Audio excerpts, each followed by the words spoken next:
Then next topic is Colombo Security Conclave. Important. The first Colombo Security Conclave virtual workshop on developing regional cyber security capabilities on defensive operations, deep dark web handling and digital forensics was hosted. What is this conclave, which is known as Colombo Security Conclave? India, Maldives, and Sri Lanka. India, Maldives, Sri Lanka, and Maldives. The three countries are making this conclave, which is a national security advisor trilateral meeting on maritime security cooperation in 2011. It was started. So, who takes part in this? National security advisors of these three countries, that is India, Maldives, and Sri Lanka. Following a halt from 2014 to 2019, the trilateral meeting was resumed in 2020 when the decision was taken to establish the Colombo Security Conclave. So this Security Conclave decision was started in 2020 that we need to establish a conclave. Secretariat is held at Colombo, that is Sri Lankan Navy headquarters. In August 2021, members Sri Lanka, Maldives, India, and observer states Mauritius, Seychelles, and Bangladesh had agreed on 4 pillars of cooperation, including. So, what are the issues they take about? Maritime and safety security, terrorism and radicalization, trafficking and organized crime, cyber security and protection of critical infrastructure. This critical infrastructure could be nuclear establishments or nuclear power plants, enrichment facilities, major dams, petroleum reserves, oil tanks, ports and harbors, etc.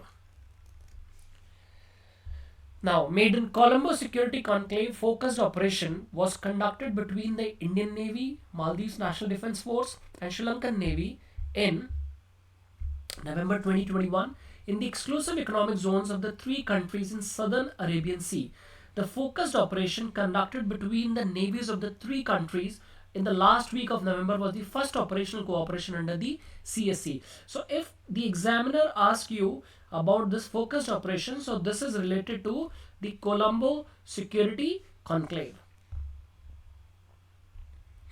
Colombo Security Conclave, which actually the term came into context in 2020, and the headquarters is in Sri Lankan Navy headquarters in Colombo. Now, it is noteworthy to mention here that the coast guards of the three countries have been participating in the biennial exercise Dosti regularly since 2012. So, exercise Dosti related to Colombo Security Conclave, and here the coast guards of the three countries actually take part. Through exercise Dosti Though exercise Dosti enhances the interoperability between the three countries, it does not directly come under the CSE.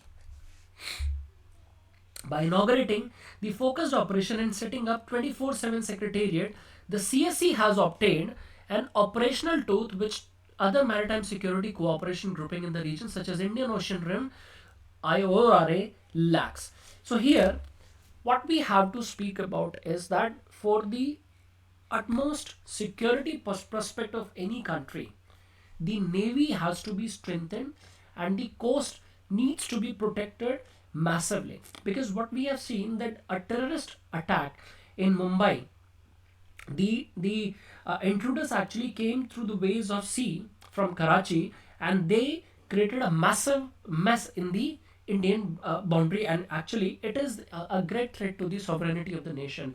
So for that matter, any country, though it is capable in itself, for example, talking about India, India has a very strong navy and other critical infrastructure to support that navy. But the issue is that in this today's world where the trade, people to people interaction, and the boundaries are actually almost intermixed through the cooperation and interconnection, the cooperation between the sovereign states is absolutely important and mandatory. Therefore, smaller groupings, regional groupings, bilateral groupings multilateral groupings, they all are coming into existence because the exclusive economic zones of the countries, when it is coming under the exclusive ownership of the sovereign state, but beyond that state, if something is happening, let's say Maldives is facing a threat from the Somalian pirates, Sri Lanka cannot say that this is not our issue, this is your sovereign state or security issue, you just deal with it. Because if the uh, pirates actually are able to reach or able to give any harm to the Maldives, then definitely the next turn could be of Sri Lanka. So in this context, if Sri Lanka is under the threat and India actually denies to help Sri Lanka, in that context, the next target could be Indian southern coast. So in this manner, in this overall picture and perspective, we have to keep ourselves and our neighborhood safe and protected.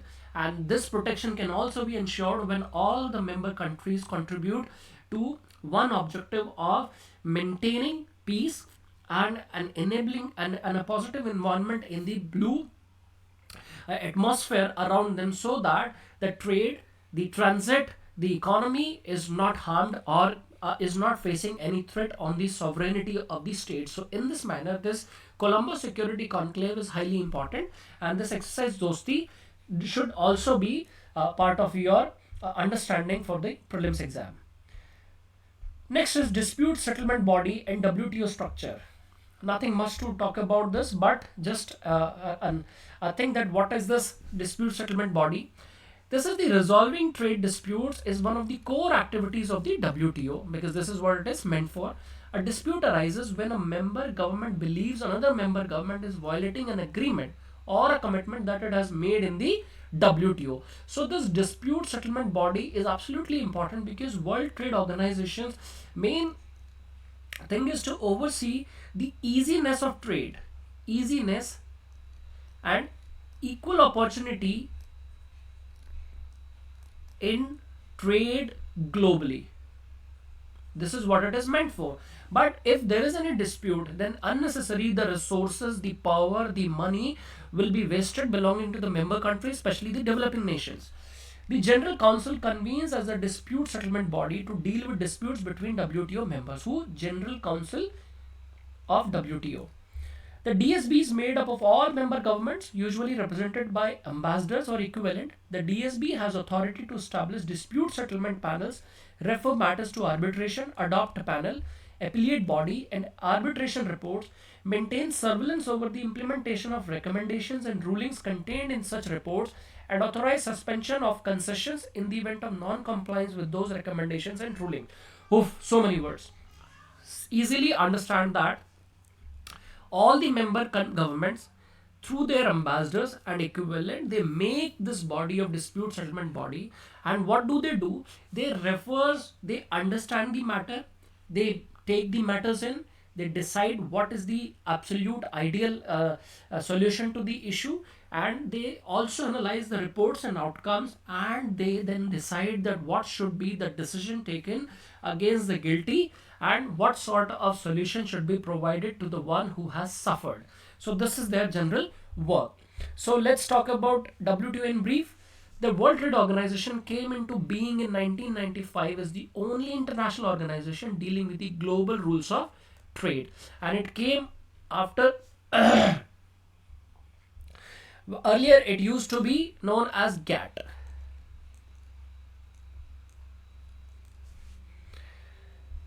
The WTO is the successor to the GATT. GATT was a multilateral trading system established in the wake of Second World War.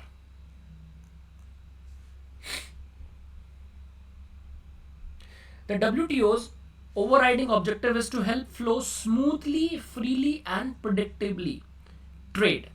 This trade must be smooth, free, and predictable. It does this by administering trade agreements, acting as a forum for trade negotiation, settling trade disputes, reviewing national trade policies, building the trade capacity of developing economies, cooperating with other international organizations. National trade policies, why do they look into it? Because any trade policy, if any state is providing extra subsidies or internal support that might disturb the equation of fair trade at global level.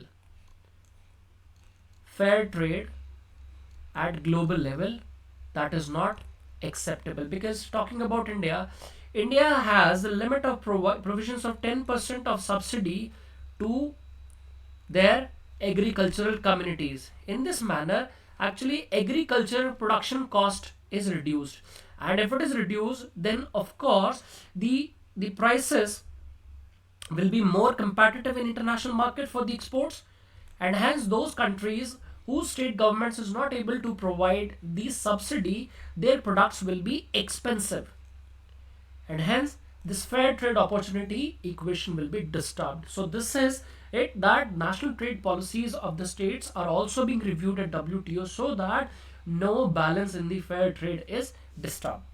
What is the structure? WTO has 164 members accounting for 98% of world trade. So these 164 members are responsible for 98% of the world trade. In WTO, decisions are made by the entire membership. This is typically by consensus. It is only in the letter. Because we all know, and according to many reports, it is suggested that the dominance of Western states, especially United States of America in WTO, is majorly there, and because of any sorts of funding provisions, the establishment in the region, and the voting system, it's all actually belonging, and these organizations whose predecessors came into existence after the Second World War, the world knows that who made them and what sort of influences there have been adhering to. A majority vote is also possible, but it has never been used in the WTO and was extremely rare under the WTO predecessor, the GATT. The WTO agreement have been ratified in all member parliaments. It has been ratified. The WTO top level decision making body is the Ministerial Conference, which meets usually every 2 years. General Council, normally ambassadors and heads of delegations based in Geneva, but sometimes officials sent from members' capitals, which meet several times a year in the Geneva headquarters. The General Council also meets as the trade policy review body and dispute settlement body. At the next level, the Goods Council, Services Council, and Intellectual Property, that is TRIPS councils, etc., report to the General Council, and in this manner you can see that all the goods, services, and patents,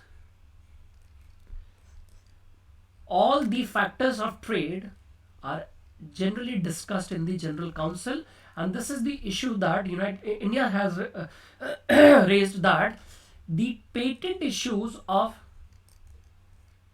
critical medicines and other inventions like COVID-19 drugs should be made patent free, so that everyone can take benefit of it, because human lives are equally important in all the countries, no matter it is developed, no matter it is developing, and no matter as well who developed this vaccine. So there should be a fair and equal distribution system beyond the barriers of patent system. This issue is raised by India and supported by many, but yet the situation is not that clear. So this is about the World Trade Organization, WTO. Next again, one more prelims focused topic, that is blue carbon. What is blue carbon? Lancet reports on plastics and blue carbon ecosystem. A call for global cooperation on climate change goals has raised serious issues regarding sustainability. So what is blue carbon?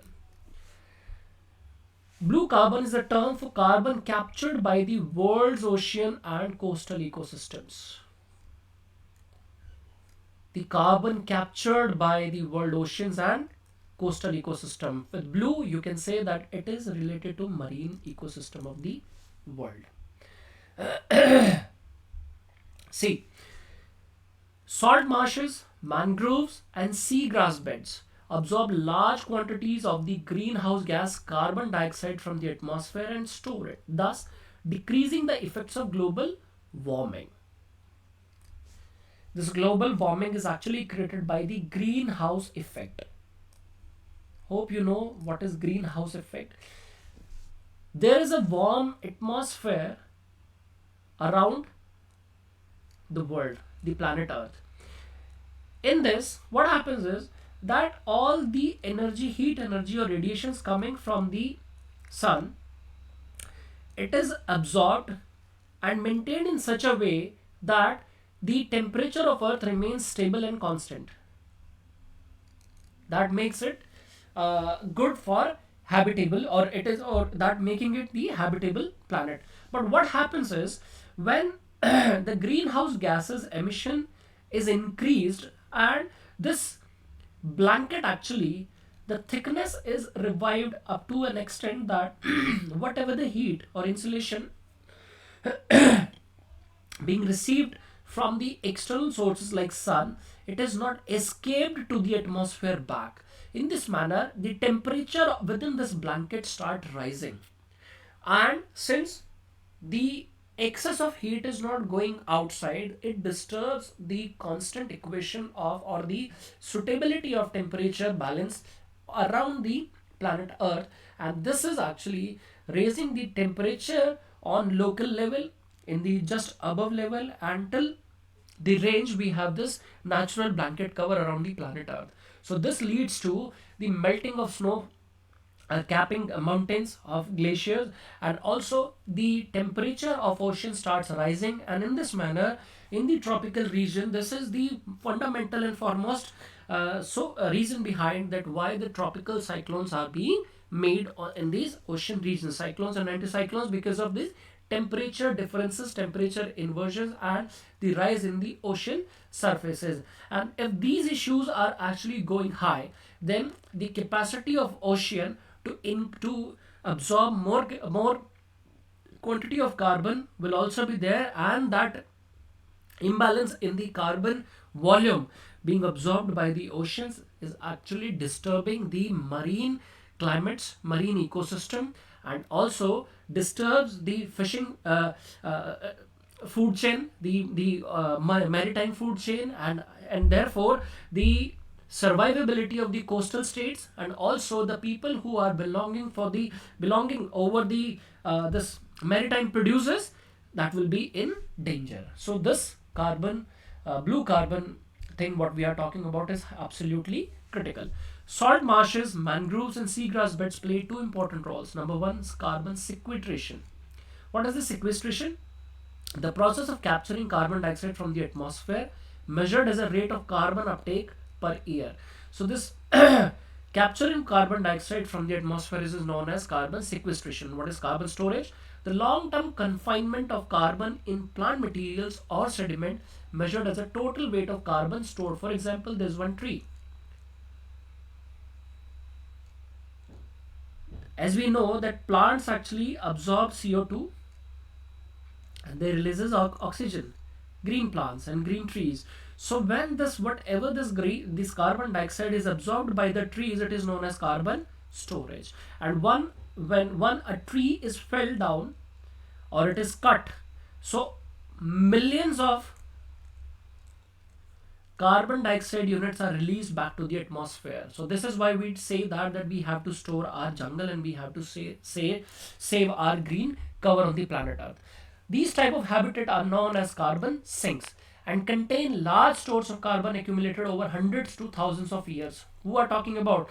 The oceans, the seas, and specifically the salt marshes, mangroves, and seagrass beds. Now, mangroves and salt marshes remove carbon at 10 times greater rate than tropical forest. So see how important our mangroves are. Seagrass, 0.1% of world sea floor, but store 11% of oceans buried carbon. So you see that how important these seagrass, which is found on seabeds, is important, and how important the mangroves are. In India, almost all the coastal region taken from Gujarat up to the areas of Bay of Bengal, let's say here till Bangladesh, this Bay of Bengal, Arabian Sea, all these states have mangroves. And this mangrove cover is important because it removes carbon at 10 times larger quantity than tropical forest. Tropical forest means those deciduous, evergreen, whatever forest we have on the land. More than that, it is consumed by the mangroves. And equally important are, let's say this is the ocean. On the sea beds we have this seagrass. And this seagrass actually, it covers 0.1% of world seafloor, but the 0.1% is actually capturing 11% of ocean's buried carbon. How important is this figure? So that's how we have to see this and save this important climatic factors. These coastal systems, though much smaller in size than the planet's forest, sequester carbon at a much faster rate and can continue to do so for millions of years provided they are saved and protected. Coastal blue carbon is the carbon captured by living coastal and marine organisms and stored in coastal ecosystems. So this is coastal blue carbon. Marine organisms, whatever we have on the coast, it is also captured by the living coastal as part of this coastal blue carbon issues. A smaller topic again is the India-US Climate Action and Finance Mobilization Dialogue. Union Minister of Environment, Forest and Climate Change of India had telephonic call with the Special Presidential Envoy for Climate, USA. So USA has started taking this thing on a very serious note, that the Special Presidential Envoy for Climate is there. Both leaders discussed to take forward the India-US Climate Action and Finance Mobilization Dialogue, that is CAFMD, through the 4 identified pillars, that is climate ambition, finance mobilization, adaptation and resilience and forestry. So this is important when India being a developing country where technology deficiency is there and we need funds, and at the same time we need development. So therefore the development comes in direct contradiction with the environmental aspects, and at the same time USA is a developed country, it has technology plus funds. So it can transfer this resources to the developing nations, and for that matter we should have a great equation and chemistry between the bilateral relations so that we can take out the mutual benefits. Because once a developed country is actually helping a developing country and it is helping to reduce the carbon quantity of that nation, and it is also helping them to maintain the local environment and atmosphere and climatic conditions within that region, then the concept of carbon credits are there. So that help is not accounted as free, rather so many benefits are actually given to the developed countries about these things. And it is also important because it is not about benefits, it is about the joint responsibility of taking care of the global climate change, because majorly smaller island states who are absolutely lying in the middle of the Indian Ocean, Pacific Oceans and many Caribbean islands would be diminished in another 10 to 15 years if the climate change is not controlled and joint efforts are not made. So this was about this things, and the overall these topics are focusing towards the prelims because they are based on factual issues, some administrative structural parts, and also there are things which are based on mechanisms about some kind of principles. So that's all about the issues, and that's all in this video. Thank you so much.